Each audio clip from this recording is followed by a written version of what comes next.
How's it going, everyone? Maximilian here, bringing you some more Modern Warfare 3, and the gameplay you'll be watching in the background is me using the P90, and I believe it's with a silencer and rapid fire, so I'm using two attachments. And this is a MOAB gameplay, and is my first MOAB using the P90, and it's a gun I actually really like. But that's the topic of conversation I wanted to make for these videos. So a lot of you guys that might be new that's coming over to my channel from Respawn, when I make these videos I like to keep a lot of the details of my Call of Duty videos about the games, about the tactics, and about how the community is perceiving things right now.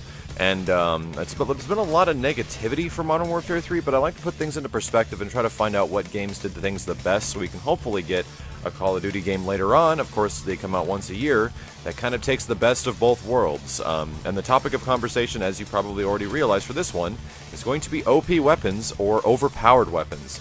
Now, wow, we can look back in previous Call of Duties. I'm going to go back in the Modern Warfare era. We're going to not consider Call of Duty and Call of Duty 2. We're going to talk like COD 4, World at War, so on and so forth. And I'm going to kind of put the comparison of how Modern Warfare 3's weapon balance compares to previous games. So I'm sure you guys can all agree with me. Call of Duty 4 had some ridiculously overpowered weapons.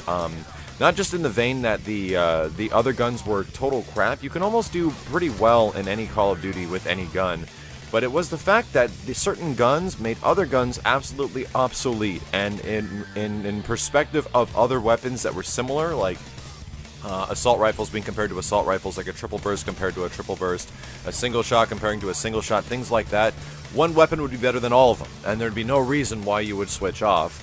And I think we can all agree here, the M16 definitely filled that category, and the M16 was awesome. It was completely awesome in Call of Duty 4, but it was ridiculously overpowered. I'd love to go back and look at the stats, but I never actually did back in the day, because all I did with Call of Duty 4 was really play it. And I know the other extremely powerful weapon, I don't know if it could be considered overpowered, but it was very close, was the fact that the MP5 with a silencer did not get a damage drop-off.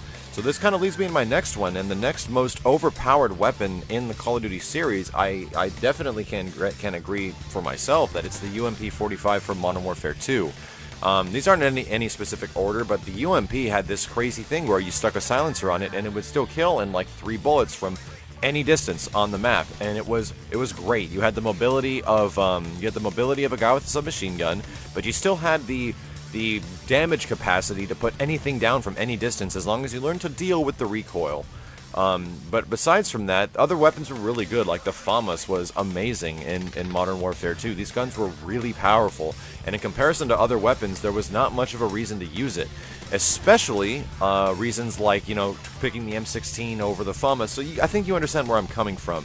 If we move out a little bit, I'm really proud of what Treyarch did for the Call of Duty franchise multiplayer-wise, because Treyarch was able to balance the weapons finally. Back in the day, Infinity Ward didn't really want to balance things, and they kind of let the players balance the weapons and then let people figure it out. But what happened as a result is you got these crazy weapons that just resided over everything else. But Treyarch changed stuff with Black Ops. And during Black Ops, I'm sure you guys remember, the FAMAS, the original FAMAS was ridiculous. It was amazing and had an insanely high rate of fire for an assault rifle, and it had very little sway. In comparison, I think the other one that was really powerful was the AK-74U sub, but the FAMAS I think beats it, and that gun was great. But they patched those weapons. They're still good, but they didn't make them like unusable, but they made them more balanced. And it's really hard to say that there wasn't an extremely overpowered weapon in Black Ops as a result. There were weapons that were better and they were good, but they weren't light years beyond other guns. Like if we take, for example, the MP40 in World at War with a round drum, like the extended mags of that game, is just probably the most overpowered weapon in Call of Duty ever. If you guys agree with me, please leave a comment below, because this is all about getting the perspective of you as well. But I think that gun just kind of like reigns over everything else, and as a result, I think it was kind of a fun weapon, but at the same time, it felt very cheap to use that gun. And I think I stuck with the STG-44 for a lot of World at War. But we're wrapping things up here, and the reason I wanted to make this video is to put things into comparison, and I like what Infinity Ward ended up doing with Modern Warfare 3, and the weapons are actually semi-balanced now, and they're still working on them, which is a godsend when it comes to a game where you have millions of people playing, and they want an experience that is, you know, the best for everybody. So even though guns like the MP7 are extremely good, the The other triple shot gun in this game, the Type 95, is way better than the M16, but the M16 is just such a bad gun. I think they did a pretty decent job with the weapon balance in this game, and it's not ridiculously leaps and bounds over the other guns to make the other guns practically useless in comparison. So, let me know what you guys think of the video and the overall effectiveness and guns in the Call of Duty series thus far, and which guns you think were the most powerful from the games before. I think this will be some interesting feedback. Thank you all very much for watching the video. This has been Maximilian, signing out.